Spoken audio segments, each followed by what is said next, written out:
Good morning, everyone. I am Kelsey Liverpool, a founder and executive director of Kids Rank and a program for military and veteran children.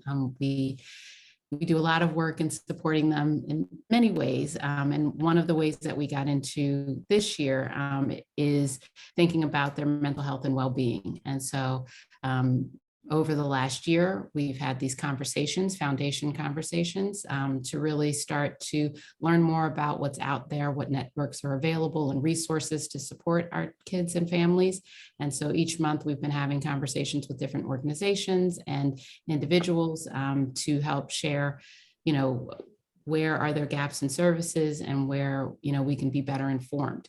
And so today we're joined by Diana Moyer, who is a military spouse, mother, and really an adolescent mental health advocate. And we're really pleased to have her join us today and tell her story.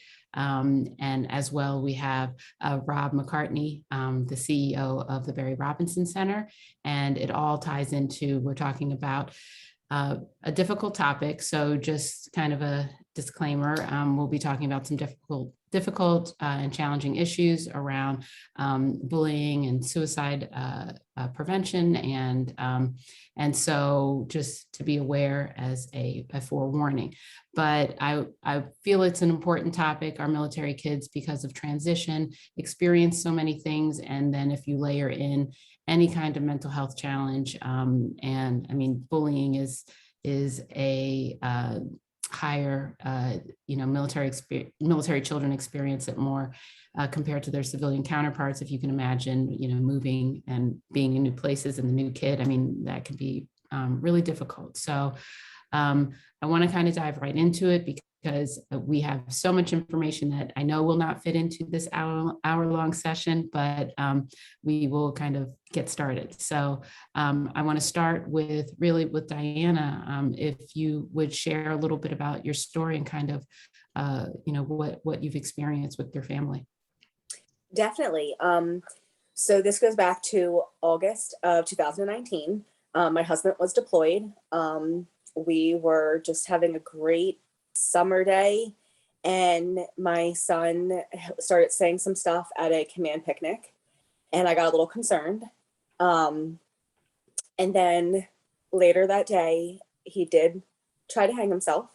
And of course, my husband's gone, so I take him to the closest hospital. They do all the stuff there.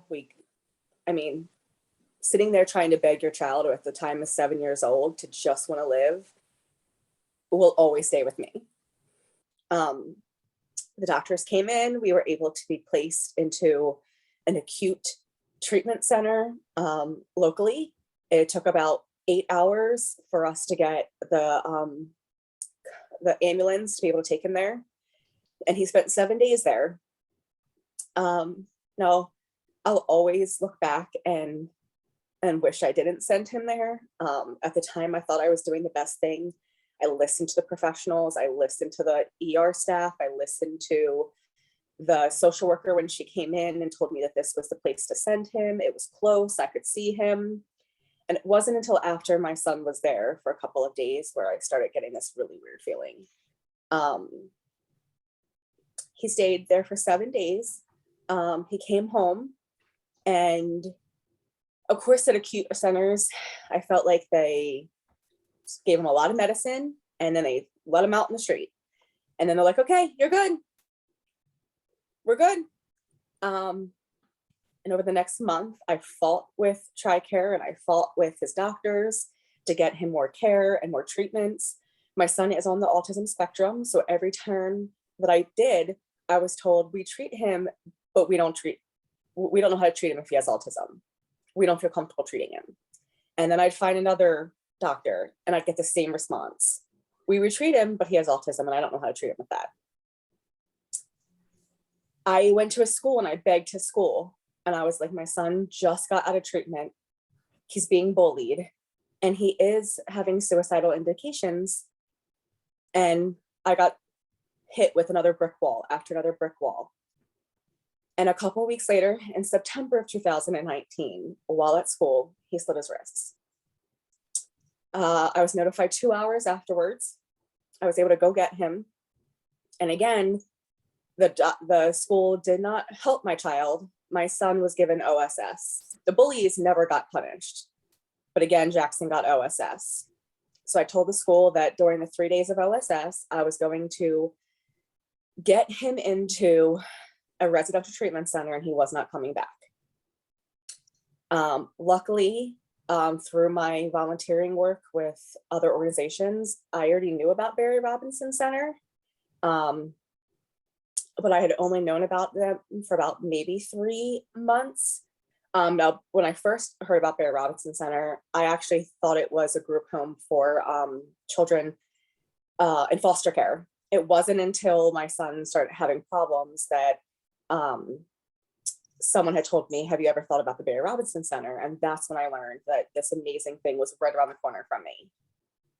And the first phone call I made to them, they probably thought I was crazy because I was bawling on the phone. And they said to come in and to look at the campus and to bring everything I had for Jackson. So I was able to find someone to watch Jackson because at this time he wasn't sleeping at night. So I wasn't sleeping at night, and he wasn't allowed to go to school. So I didn't get to sleep during the day. And I basically watched my child 24 hours. I had to put everything away. We got a gun safe. We don't even own guns. And we had to put all of our sharps in there. We had put away all our cleaning supplies in there. But as Jackson once told me, if he had it in his mind, he was going to do it. Because there was no way I could completely Jackson-proof my entire house. He was 7. My 7-year-old basically told me that it was in his head and he was going to do it. He didn't want to live anymore because the bullies just made him feel like he didn't need to be here. And I went to the Barry Robinson Center. We filled out all the paperwork. And going there compared to when I went and Jackson was in the acute center, it was like night and day. The acute center felt like a jail. Brick walls, the kids weren't allowed outside, everything was locked, everything was in one area. At night, they got into their room and they were locked in. Whereas when I went to the Barry Robinson Center, I remember emailing my husband that night, and I was like, it was like a breath of fresh air. It looked like a college campus. Everything was open, and the kids didn't look like prisoners. They just looked like children at a private school having some help. Which definitely made me feel like I was doing the best thing for my son. I dropped him off, and a couple hours later, I drove home, and I must have stopped my car about 6 times on the car ride home, which is only a 15-minute car ride from Barry Robinson Center to my house, to turn around and go get him. I remember emailing my husband that night saying that in the 7 years that my son was born, I've never been away from him longer than like 3 or 4 nights. So it was really hard. But as I say to everyone, my son was able to have an 8th birthday and a 9th birthday. And at the end of this month, he turns 10. And looking back, I never thought I would have seen any of those days. And sorry, I will always say that Barry Robinson saved my son's life. He was there for 6 months, and it wasn't the easiest 6 months for me. And I heard some things in the beginning, like he hated me and he wanted to come home. And I just kept telling him that I loved him so much that I needed him to get better. And he did. And he will always struggle. And I told Jackson that's not something that we need to be ashamed about. And that's the thing. I feel like in America, mental health has always been a taboo subject, but especially with adolescent mental health. Everyone I talked to in the beginning was like, but kids are so happy. Why would he be so upset? Bullying is just a part of childhood. I was bullied. That's great. And I'm sorry that you were bullied, but not everyone, I guess, can be who they can be. My son needed a little extra help to get through it. And when you're at school and everybody around you is telling you that you're not worth it, that you'd be better off dead, that the world doesn't love you, the world doesn't want you. After a while, you get beaten down that many times, you start to believe it yourself. So like I told Jackson that everybody needs extra help sometimes, and it's doesn't make you weak when you ask for it. And I'm so thankful that I was eventually able to find the help he needed, because in the beginning, like I said, I felt like I just kept hitting brick wall after brick wall. And I felt like I was clawing my way through, because here I am. We were in Virginia at that time for maybe 3 years. So it's not like we were just PCS'd here. Like, we've been here for a couple of years by that time. And I still felt like I didn't know where to turn. His pediatrician was like, my hands are tied. TRICARE kept saying no. So I would get on Google and just start Googling things. And then I'd call them. They don't see children anymore, or they weren't accepting new patients, or the information on the website was no longer up to date. So I feel like I want to layer in here that, I think that, thank you so much for sharing this, because I know that there are other families and parents, that are going through situations where they feel very alone in, and maybe experiencing just what you're talking about and don't know exactly what to do. And so you sharing is just so important. So I want to say thank you. But I also want to point out, which you didn't really, you talked about emailing your husband at night and all of that, that he was not stationed at home, that he was out at sea as a Navy family. And so you are having to do all of these things, almost not as a single parent, but, your spouse is not there with you. And so, I don't think that people understand always the impact of military lifestyle and what that means. And the fact that you were saying that you were there for 3 years, and, like that was a long time for us, like that's a substantial amount of time, because, when you're moving in and out of community, people don't always think about that healthcare and, support system that, you're usually used to when you live in the same place all the time, having doctors that have known your children since they were born, and, being able to locate networks within your community because you're familiar, like that is, that happens much more in civilian community. And so the piece to layer on top really is what we're talking about here, the military child perspective. And so I just want to, Rob, hello. So I met Barry I was introduced like several years ago to the Barry Robinson Center at a conference. I met Mr. Otis, and so he was great and shared kind of the work. But at the time, you were a youth residential facility, but for basically for all youth. I think it was maybe 12 to 18. I think when at the time maybe, but. Since I've been, we've been reconnected, like I knew that this session was really important because I'd reached out to Diana, and then like there was some other reach out from Barry Robinson. I said, oh my, this we need to have this conversation. But now you exclusively serve military and veteran, military connected kids, and so your expertise, like as an expert around this topic, I'd love to hear a little bit about, have you share a little bit about who Barry Robinson is, and then we're going to continue kind of the conversation with Diana, because there's some more things that we want to talk about, but I'll let you jump in and kind of just share from your perspective who Barry Robinson the center is, if you would. Sure. And first off, Diana, you brought me to tears, so thank you for sharing your story. And Kelsey, thanks for the opportunity to talk about this. And as people get to know me, they'll understand the passion I've developed, especially over the last 9 years, for working with military families. My son-in-law is a disabled Marine, so I have 2 kids that I worry about. And when I got here 9 years ago, my goal was if my grandchildren ever needed this level of care, I'd sleep at night. So we're sort of unique in our space. We're called the Psychiatric Residential Treatment Center. and think about residential, right? And it's a residential program with psychiatrists and nursing and therapists and music therapists and rec therapists and just a lot of different spirituality coordinator, family therapists. We have a dietitian. So we have a gamut of treatment that we can offer. But the unique part for us in Niche is that we're 100% military connected kids. And so all of our kids' parents are either actively serving or they have served.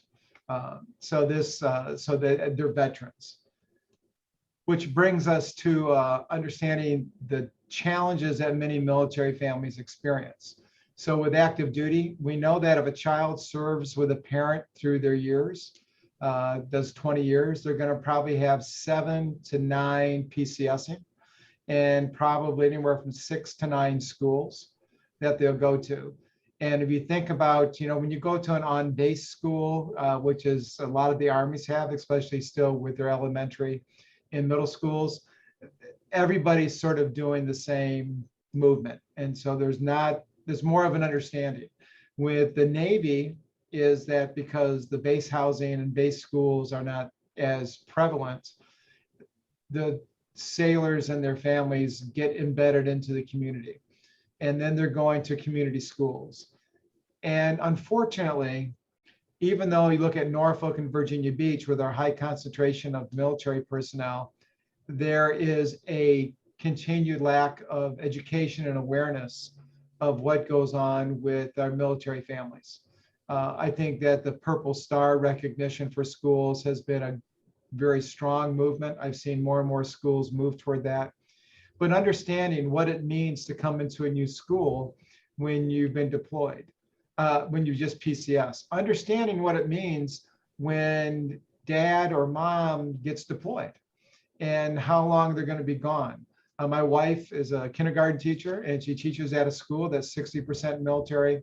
And when there's a deployment with one of her kids regress and her kindergarten kid will become a preschool kid. So having things like she has a nest under her desk so kids can go in and feel secure. She doesn't get wiggy if somebody has a meltdown. Kids are going to be more sensitive. And she also knows too is that she can tell that when the deployment happens that the different months, how long a sailor's been gone based on how the child is going to be emotionally drained. And also, and also how the mom usually, right, will be drained. One of the things we know too is from her observations that when mom gets deployed with the younger children, it's much more different than if dad gets deployed because those little kids want to be with their mom. Most of the time, there's always the one-offs with that, but I think it's important to understand with that. And so understanding that level of impact of deployment, of PCSing and moving. I think bullying today is much different than it was when I was in school. Bullying when I was in school, you're going down the stairwell, a couple people got you and hit you a couple times in the corner and off you went. Today, don't say that was fun, but today the bullying can be nonstop because it's through the cell phones. It's everybody knowing what happens instantaneously.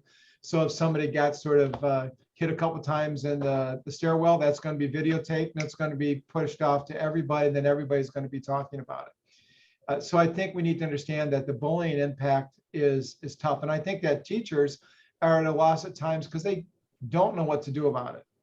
What kind of resources do they have to address that? And so often we minimize it because we don't know what to do. So, but then the other big issue comes with, and I think we've seen this last year and a half with COVID, that we know our mental health challenges for everybody have gone up, but it's really has shown a spotlight on our mental health challenges for our children and our adolescents. And everything is a bell-shaped curve. Some kids do well through it. Most kids do average, but there are other kids who have real difficulty. And it's that group that we do a lot of work with at the center. So a lot of our kids have had 2 or 3 acute psychiatric hospitalizations, a lot of self-injurious behaviors, a lot of attempt on taking your life. we're seeing a big increase in referrals with debilitating anxiety, where the kids just don't feel that they can function, and they're getting overwhelmed. They're showing the panic attacks. We're seeing a dip in school productivity with them. Truancy goes up, substance abuse goes up, and that level of connection with that. So again, at the center, right, I could talk all day about what we do, and I appreciate Diana's comments about us, and that we were able to be helpful. And that, but I don't want to minimize the fact that this is her and what she did. She was an advocate for her child. She sought out what services to look for, and she was an active participant in her son's treatment while he was here, and was active afterwards. And that's one of the things we do here. We embrace parents' participation, even though we know when you do that, right, you're going to have people who are going to disagree of stuff. But we're partnering with the parents. We're not don't drop them off. I'm going to fix them. Come be a partner with us, and then you got him. We may have him for 6 months, but you're going to have him for the next 12 years. So it's understanding our role within that. Every parent gets my business card at time of admission. If they don't meet me, I try to get an email out to them and welcoming them, because again, this is their child that they're entrusting to this organization, and thus as the leader of this, they need to know they can reach out to me anytime. It's the same type of thing. If this was my child, or more importantly, this was my grandchild, because I told one point, I thought of a really good tagline was, child tested but grandparent approved, because we can be a little more tough on stuff, and but it's understanding that and that one shop fits all, right? We have kids that come in, one treatment we may offer for one child is not going to fit the treatment for the other person. Yes, medication management is an important part of what we do. It's not the only important part. Understanding how they do in school. We have a very robust school program. Understanding our music therapy program is the thing that hits for a lot of kids, and we're growing that. The data we're starting to see on that's coming out is pretty cool. Our rec therapy program, we have an equine program that we used to take kids out to Pungo, which is, for those who don't know where it is, it's in the country. And during COVID, because we couldn't go to the horses, we now bring the horses to us. We have corrals up at our center, and they come out 3 days a week. Again, and just we also have a program called the restorative approach, which talks about connection before correction. We got rid of our point system. We don't have a point system anymore. All of our services are based on the level. Most residential programs, you earn points to get privileges, and that just creates an opportunity for conflict and for upsetting folks. And our job is not to make kids good residential kids, but to help them heal a little bit so that they can go back home and be a little more successful. We know where things are not going to be perfect. So that's sort of the 10,000 foot view. No, I mean, what I appreciate most, thank you, Rob, I mean, is, what you're saying. Your center sounds very holistic, in its approach to how you work with the kids. Like, it feels like, from what you're saying and from what Diana has shared about her experience there, that you're working with the child as an individual to make sure that they're successful after. Right. And I think that is, I feel like that's what sets you apart. I mean, you shared a bunch of the I don't know other centers or, facilities that are like this, that, maybe have all of the things that you're talking about. And so my question is, like Diana said, she lived in Virginia for 3 years, and didn't know that you were right in her backyard. And so as a parent, of moving, I mean, actually, first, Diana, I mean, you shared a little bit about the challenges of finding care, right? And so what was that like for you, in terms of, where you started and how you went through that journey? Because I always talk about, like, there was a point where I became a seasoned spouse, like, that you're not like this, the new spouse who doesn't know anything. And, so I think that the way that you approach this work around advocacy, I think your process, is important for other parents to know about, because you really are at a loss. I can feel like, I mean, I can't even imagine, being a parent and having to go through this. And so would you share a little bit about that? Of course. I feel like in the beginning, of course, when you're in the trauma, I mean, it just happened. I mean, remember in August, I mean, here I am, I have another child. I basically called a friend and was like, I need you to get you here now. I need you to watch my daughter. I need to take her brother in now. And she's like, it'll take me 10 minutes. I was like, okay, I'm getting my son in the car. We're going to wait because I need him buckled in. I need to have my eyes on him, but I cannot take my daughter with me because my husband was deployed. So we get there, and of course they get us in right away. We went to the hospital. They put two huge security guards outside of his bed, outside of our door. I'm allowed in with him. He still, the entire 2 first hours we were there, still kept trying to hurt himself. And the security guards had to keep coming in and trying to restrain him. And finally they sedated him. They had to sedate him because he kept screaming he wanted to die. I'm standing there holding his hands, begging him just to want to live until tomorrow. I'm like, just, and he kept saying he don't want to. I said, do it for me, do it for daddy, do it for your sister, do it for your brother, do it for anything. I don't care if you do it for a video game. Just please, please stop trying to hurt people. Just, and I watched for hours as he tried hurting himself. And then the doctor comes in, and then I guess the hospital didn't have a social worker or a psychologist because they brought in an iPad and I had to talk to a doctor through a computer. And that's when they were like, we are going to admit him. He can't go home. And I'm like, okay, what's the next step? They're like, well, we're going to admit him and he's going to have to go to an acute treatment center. And I was like, okay. They're like, we're going to make some phone calls for places that TRICARE approves, and we'll let you know who has a room. And I was like, well, where are these places? She's like, anywhere. I said, so my son could be going to, she's like, well, there's one up the road. She's like, there's 1-2 hours from here. She's like, they're contacting, I guess they just put out a call and whoever comes back. And then about 2 hours later, they go back in the room and they're like, the one right up the street, I'm not going to mention their name. The one right up the street said they have a room for him. And I said, okay. And they're like, do you want to accept it? And I said, I don't know anything about this place. Never heard about them before at all.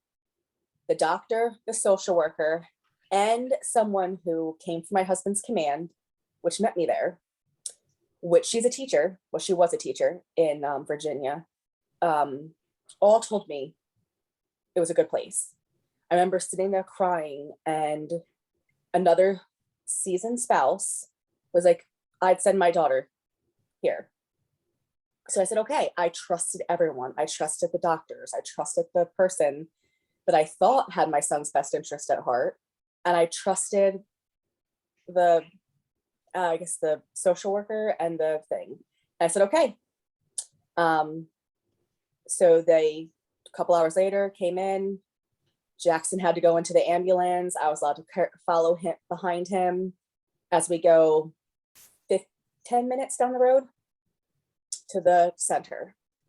By then I was able to call I called my quarters because I'd rather have 4 quarters than 100 pennies.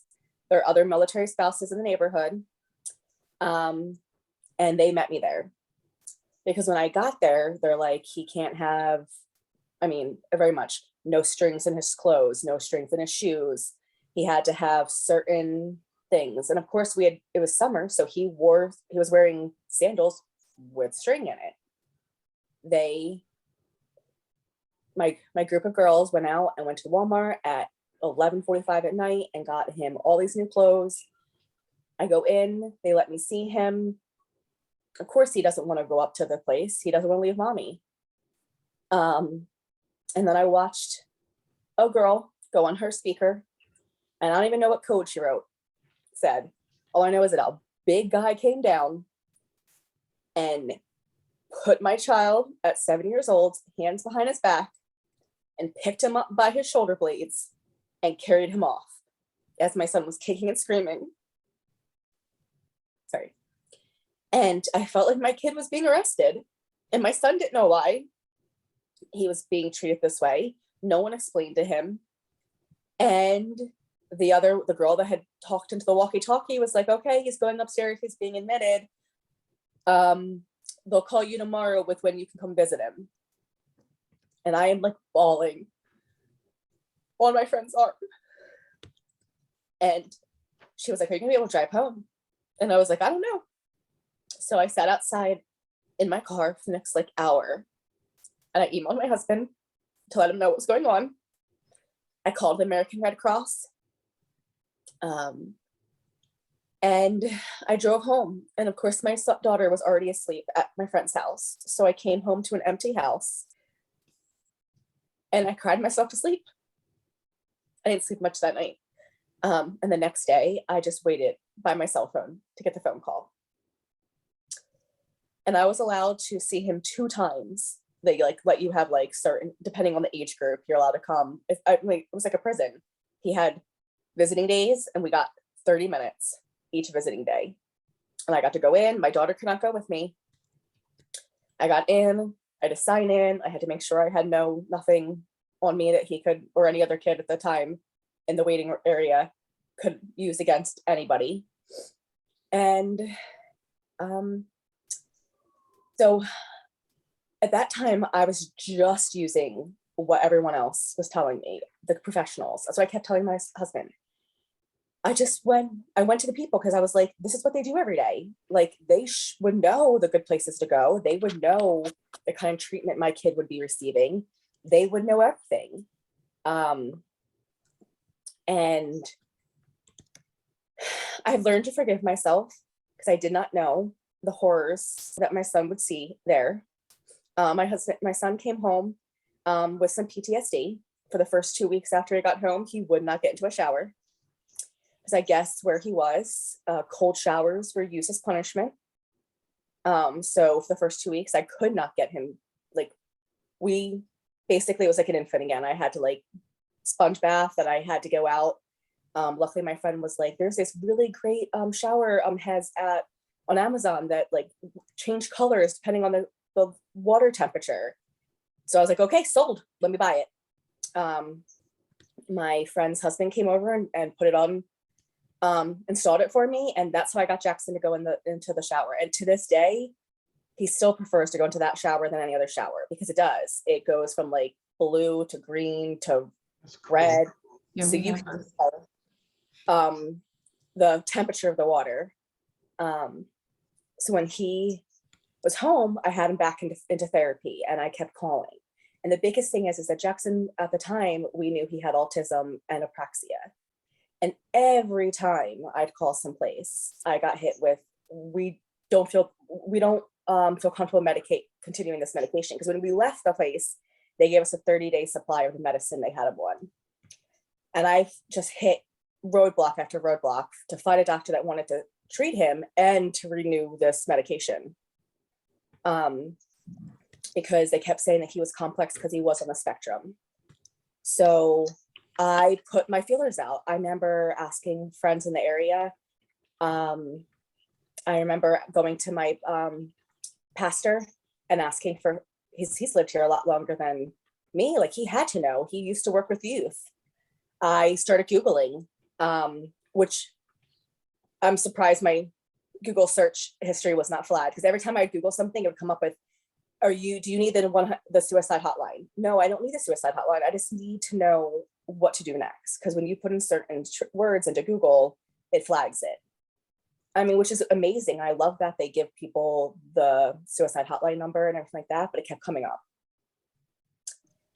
And like I said before, the only other time I heard about Barry Robinson was the first time I heard about Barry Robinson, my friend was dropping off clothes there because she used to own a business.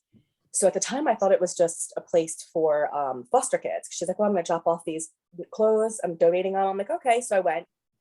The second time I heard about Barry Robinson, I was actually at a military spouse event. I was volunteering with the organization I volunteer with. I volunteer with a couple of them.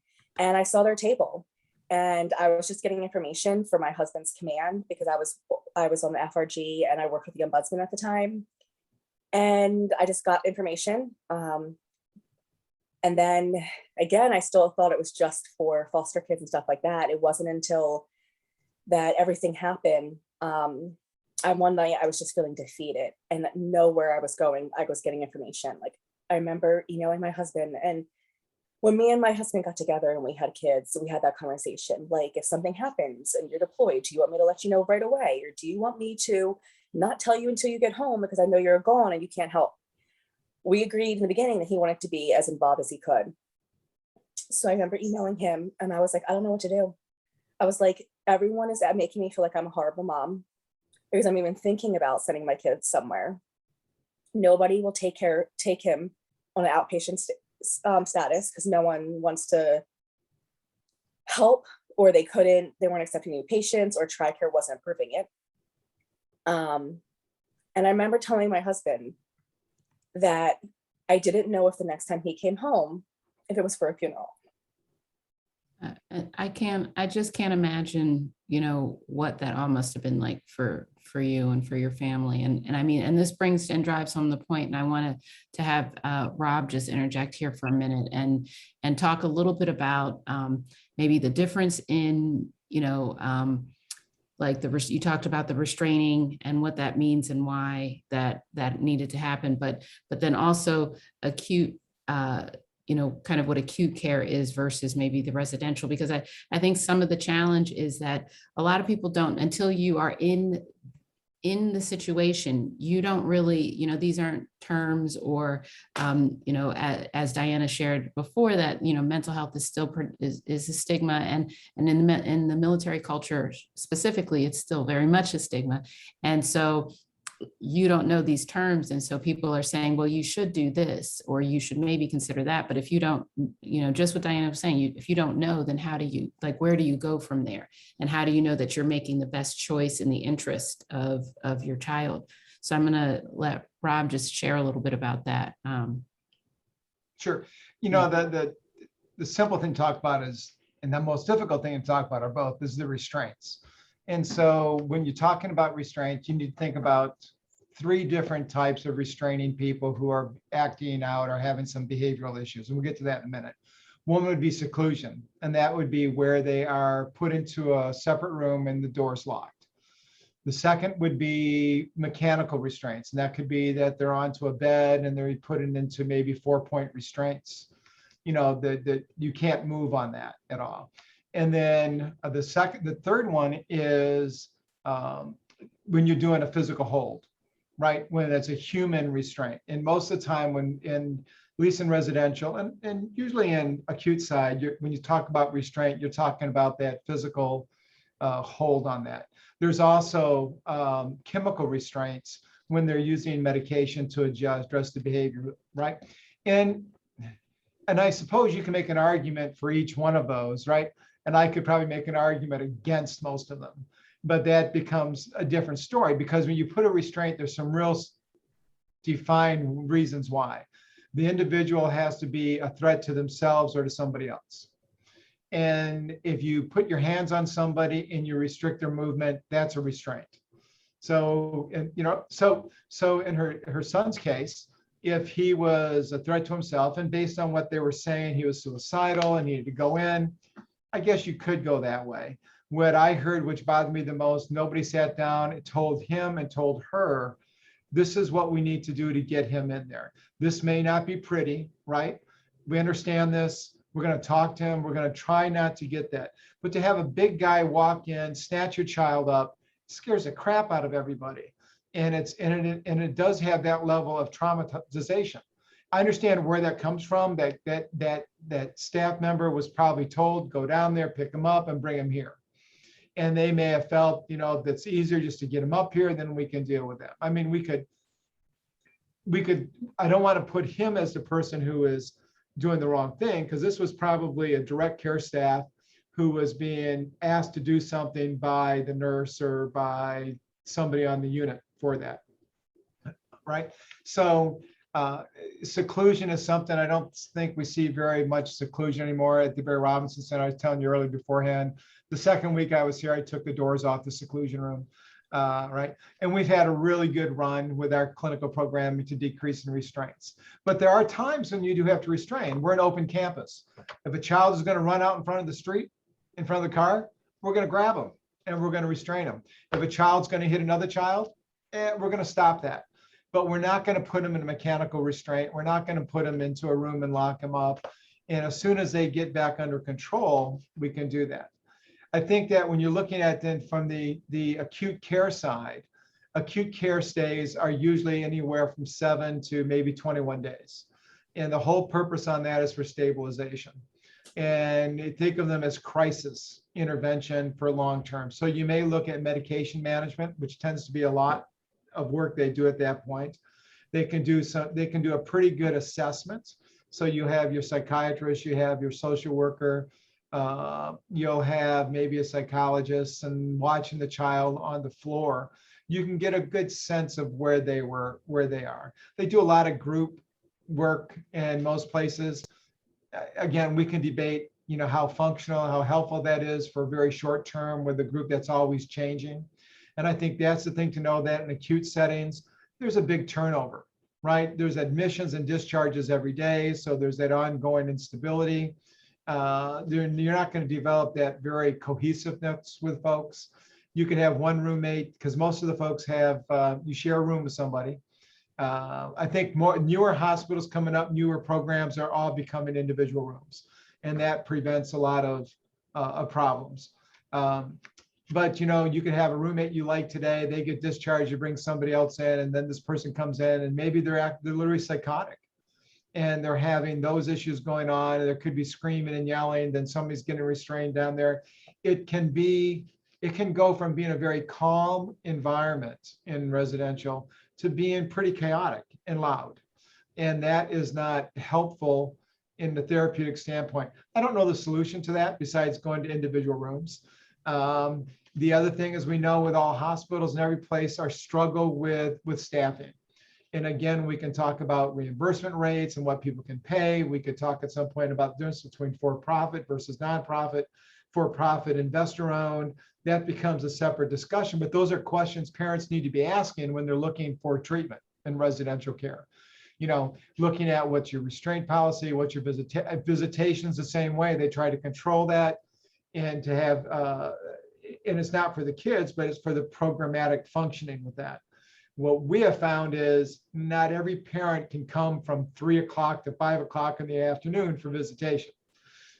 So you figure it out, because the kids need to see their parents and their parents need to see their kids. Because 7-year-olds, right, they're going to see it as abandonment. So they're going to be upset and they're going to feel scared, and parents are going to feel like they're abandoning their child, and they're going to be upset and they're going to be scared. And what everybody's looking for is some hope and some safety and some reassurance that we can get through this. So I think that you start looking at the very touch, the first phone call, the first person that they engage. Are they transparent? One of the things I encourage parents is, if you're thinking about residential care, even if you're not going to go, ask them about visitation. Ask them about coming for a visit before your child comes here. I used to tell parents the best time to go for a visit is Saturday morning about 10:30. And if they say they can't do it at that point, you may want to think about a different place. Or because I've gotten phone calls at 10:30, 11 o'clock, somebody came for a tour, what should we do? And I go, give them a tour. Well, we're not ready. I said, sure we are, we're good, right? The boys' dorm smells like a gym sock. The boys' dorms are always smell like a gym sock, the boys, right? But I think you want to get a sense, you want to see smiles on people's faces and how the staff engage with you. So, I think that becomes, when you're looking at acute care, it's very scary and it's very short term. And so relationships are not going to develop. A lot of them, some will, some actually will have an opportunity. You have those staff members who can engage very quickly and can be helpful. And then how are they trying to find out about discharge and where they want to go? One of the challenges I think we have in our business is that a lot of the acute hospitals are also connected to residential programs. So the business model is a good business model. We want to move the child into our residential program. And they probably also believe, and in a lot of cases at work, that this is a good program for them. And it works for some folks, but they don't then give out the options to the parent. Here's our place, here's another place, and here's a third place that we encourage you to look at. Give an example, we turn away 43% of the referrals we get because we know we're not the right place, right? But we stick with parents and try to help them find the right place, right? Because that's, parents are reaching out to us. The other part too, if I can jump, Kelsey, into the continuum of care, Yes, services, yes, right? yeah. So, I'm gonna put some plugs in a couple organizations, right? So, and I have nothing to do with these folks. Number one is Military One Source. If you're active duty, they can be a good place to start to get some real good factual information, and they can provide some care and some services. It may not be the right place. It may not be the place that works for you, but that is a place to start. Another group I want to plug is a group called the Cohen's Veterans Network. And Stephen Cohen is a big philanthropist, and he has invested in the development of, I want to say now, 17 clinics throughout our country that are adjacent or close to military installations. So we have one here in Norfolk. There, I know there's one down in Bragg. There's three or four, I think, in Texas. They opened one in California, and their focus is working with veterans and military dependents. Now, again, right? I'm not saying it's going to be the right answer or the only answer. They may have capacity issues too, but they have invested their time and resources in working with veterans. So that's another place that I don't think people know about. And so our Cohen Veterans Network here in town, Diana, is over off of Princess Anne, and it's down there over by, there's a Harris Teeter down there, and there's a Dunkin' Donuts and a Providence Road, I think it is. And it's a small clinic, but they're actually connected with the Up Center. So what the Cohen Veterans Network does, they partner with local nonprofits to set up their programming. So I think that's a resource that people need to know about. I think your resource like Kids Rank and being able to come in and have conversations with other parents and what can be done. One of my vice presidents, Lisa Howard, whose son was with us as well. And she's an Army veteran, she's an MSW, and her husband's still active duty. And when Lisa's husband had taken command up north, I went up to command, and her son had turned 18. That's when I said, yeah, you can come work for me now because there's no conflict of interest here. And she is a great resource for parents too, because she also has had to really advocate for her son over the years to get services. And so you want to find those folks who know how to navigate the system. I know that Humana and HealthNet have the contracts with TRICARE and with DHA. But I also know folks that DHA, my engagement with them has been very positive. The challenge they have is getting capacity. The challenge with that is reimbursement, right? So when the reimbursement at the TRICARE level is less than what somebody can get or is close to Medicaid, and Medicaid being billed out may be easier, then as a provider, if I'm not committed to working with military, am I going to choose to work with that insurance? So, I think when you look at, like in your area up in Illinois, when you don't have the concentration like we have here, and we look at the National Guard population, the reserve population who are on TRICARE, how do they access care with that insurance? So I think there's a systemic issue as well. No, just what you're saying, we talk about Kids Rank in terms of being preventative. So we do a lot of work that supports, their kids' social and emotional well-being so that, hopefully we can give them a little bit of fortitude going into the challenges that they're going to experience. And then you are on the extreme, on the other side, and treating when they're in crisis. And so, but there's this whole spectrum in between, of accessing resources and care. And just like you're saying, the Cohen Centers, is that the right name? Cohen Veterans Network. I mean, being, that a lot of people aren't aware of these places, and how are we doing a better job at connecting so that when parents are going through this, and this is, I understand this is a bigger conversation, I'm not expecting the answer today, but like, how are we doing a better job at making those connections? And then also in that middle section of, because I think you've mentioned it before, that sometimes you've had to turn away 43%, depending on what that, I'm sure based on level of care, what the care is needed, like they might not be ready for your facility, or not ready, like they need to be ready, but, it doesn't require them coming to a residential facility. And so what are your recommendations for parents in terms of those resources and accessibility and finding those, continued care? My one, always call us, even if your child doesn't need residential, well, we have a pretty good idea of what's going on, especially in our primary markets. But we get kids from last year, 36 different states and 6 different countries. So we're developing a pretty good portfolio, what may be out there and what can be utilized. And if we don't have the answer, we'll certainly struggle with the parents to find one. And I think often that's what parents are looking for, is who can I talk to? Who can I have an opportunity to download to? And then one thing is we can always reach out to either Dr. Brooks, who's one of my VPs and liaison, or with Lisa Howard. So I think one, people can feel free to call us at any time, and certainly can call me too. And what I'll do is enlist them, because that's what they do. I think the other thing is get to know the networks. Obviously in the Guard community, you're talking about the yellow ribbon that goes on with that. I think one of the challenges when we're looking at active duty, there's been a deterioration of the internal social supports. However, I do know different commands do it differently. And so is there liaisons that's going on with your commands? A command changes all the time too. Every couple of years we got somebody new, and we have a new executive officer, and so I think that becomes the challenge as well. There's some group called Focus, which is Families Overcoming Under Stress, which is a phenomenal group.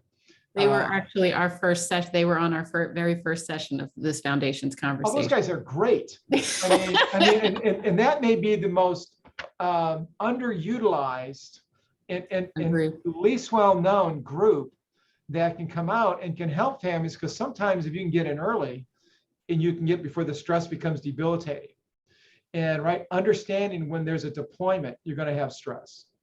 Understanding when mom or dad comes home, you're going to have stress. And then realizing it's not just the deployment, it's the number of days away from home. Because when we don't have deployment, we have trainings, and they get to go.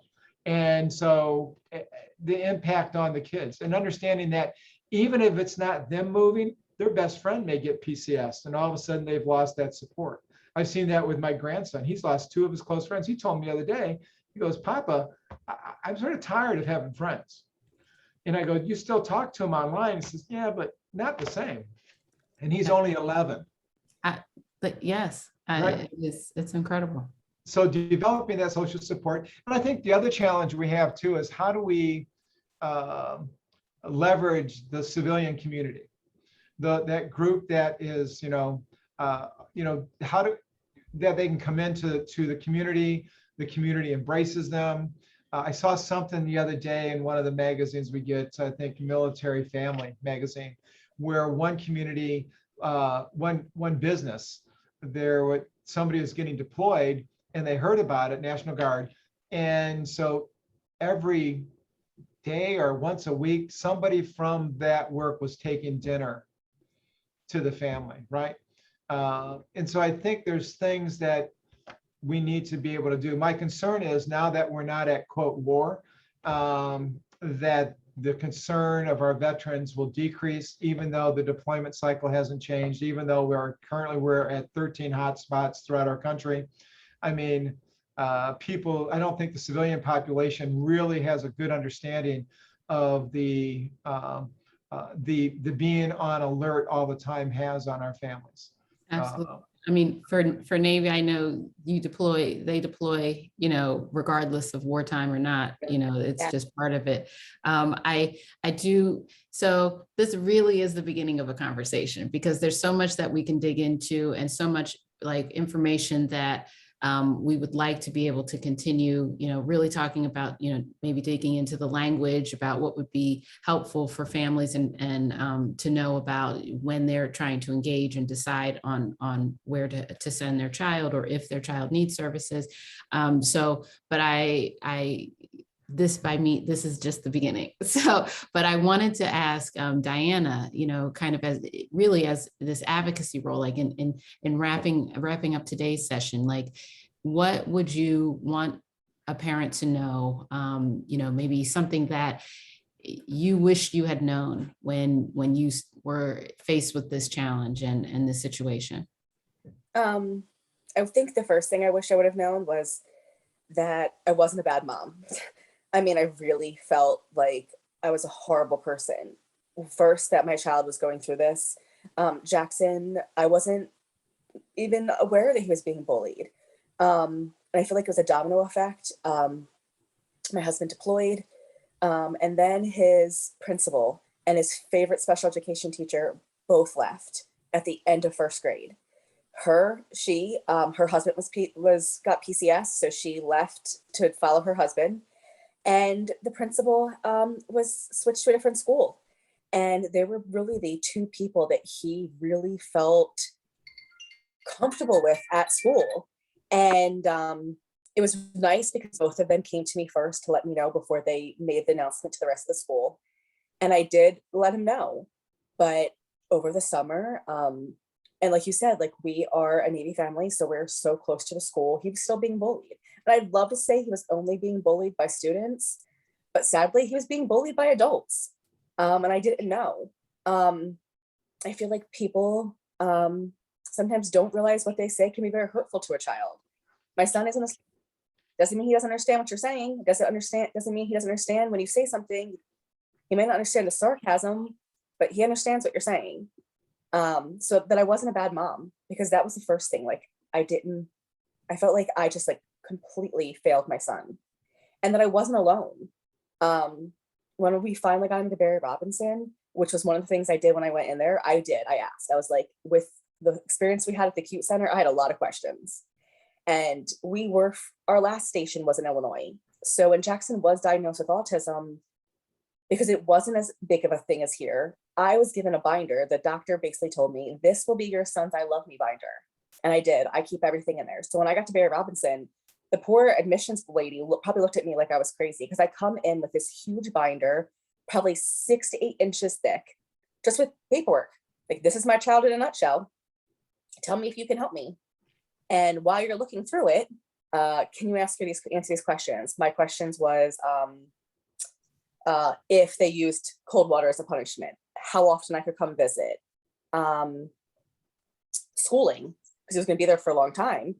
Would they be able to handle his IEP? And when she basically told me that I could come and visit him whenever I wanted, I could come and have breakfast with him every day, and I could have lunch with him and dinner.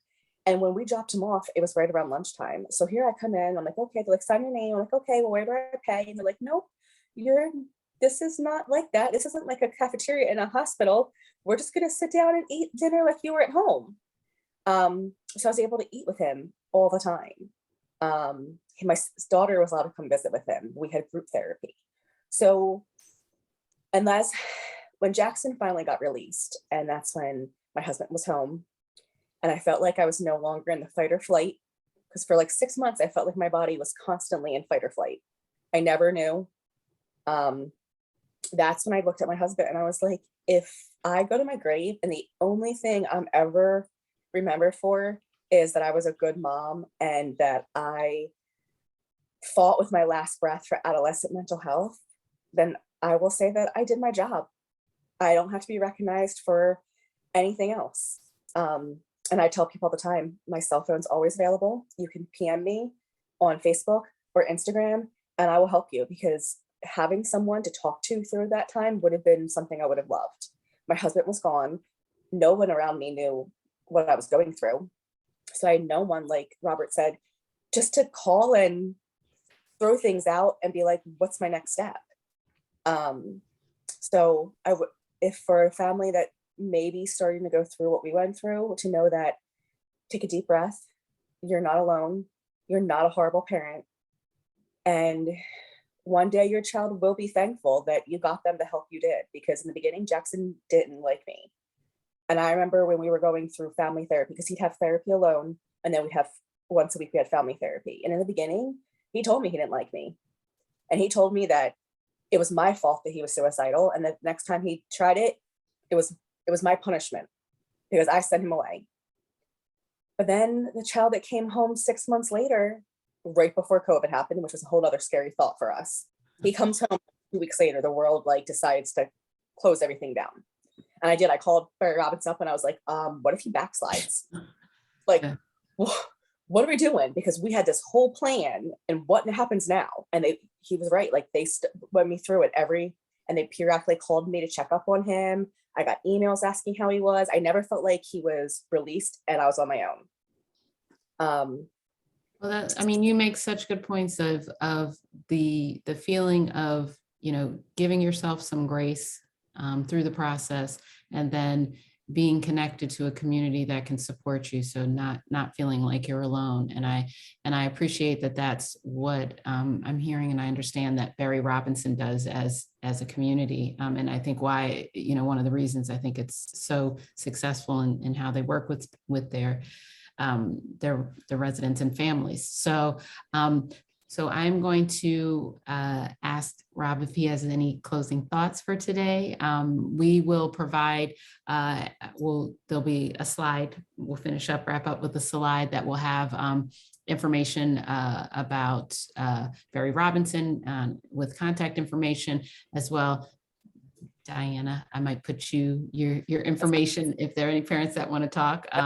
But I do also just want to really thank both of you. I don't know, Rob, do you have any parting words before we? The only parting word I have to parents who are struggling with this, get yourself informed, educate yourself. A really good example, right? I'm not a doctor. I'm a social worker by training and administrator by default. And right. But if you look at bipolar 2 disorder, right, and you look at the symptomology of that, put that up next to celiac disorder, and you will see very, very similar characteristics. So if you educate yourself on the symptoms and you do some more research, and then you can help guide the treatment, right? They call it the practice of medicine. My mom was a nurse and nursing instructor for years. She said they call it the practice of medicine because we're still practicing. And right. And we need to understand that. And the best resource is the parent. Bringing in a binder at 6 inches, Diana doesn't understand how much we love that. Right. It helps us out so much to treat the child. So and do your research and be an informed parent as if you're going to purchase anything. Make an informed choice. Well, again, I really want to thank Rob for your expertise and Diana really for sharing your story. And I'm sure that this will be parents that feel like they're alone, that this is a help for them. And so, as I said, we're going to discuss, kind of things that have come out of this conversation and where we think might be the next conversations. I think there's so many kind of avenues that we can go in to really start to provide that next step in resource availability for our families. And so that's what Foundations is about. So I want to thank you for joining us today. Thank you to Meryl for always keeping us in order. And then we will see you on our next session.